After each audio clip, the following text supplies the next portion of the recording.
Կա երկու խոչընդոտ, մեկը Իրանն է, որը կատեգորիկ պնդեց, որ եթե Ադրբեջանը մտնի Սյունիք, իրանական զորքերը կմտնեն Սյունիք, երկրորդը ԱՄՆ-ն է։ Այս երկու քաղաքական խոչընդոտն է, որը կա Թուրքիայի եւ Ադրբեջանի առաջ, որ նրանք չեն մտնում Սյունիք։ Սակայն քաղաքական խոչընդոտները նրանք հավերժական չեն։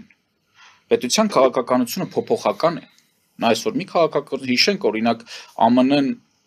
տարիներ շարունակ ոչ միայն աջակցում էր Աֆղանստանին, ոչ միայն ճանաչել էր Աֆղանստանը ռազմավարական դաշնակից, այլ տասնյակ եւ անգամ ըստ որոշ տվյալների անգամ 120 միլիարդ դոլարի ներդրման մասին է խոսքը, որ ԱՄՆ-ն տարիներ շարունակ արեց Աֆղանստան։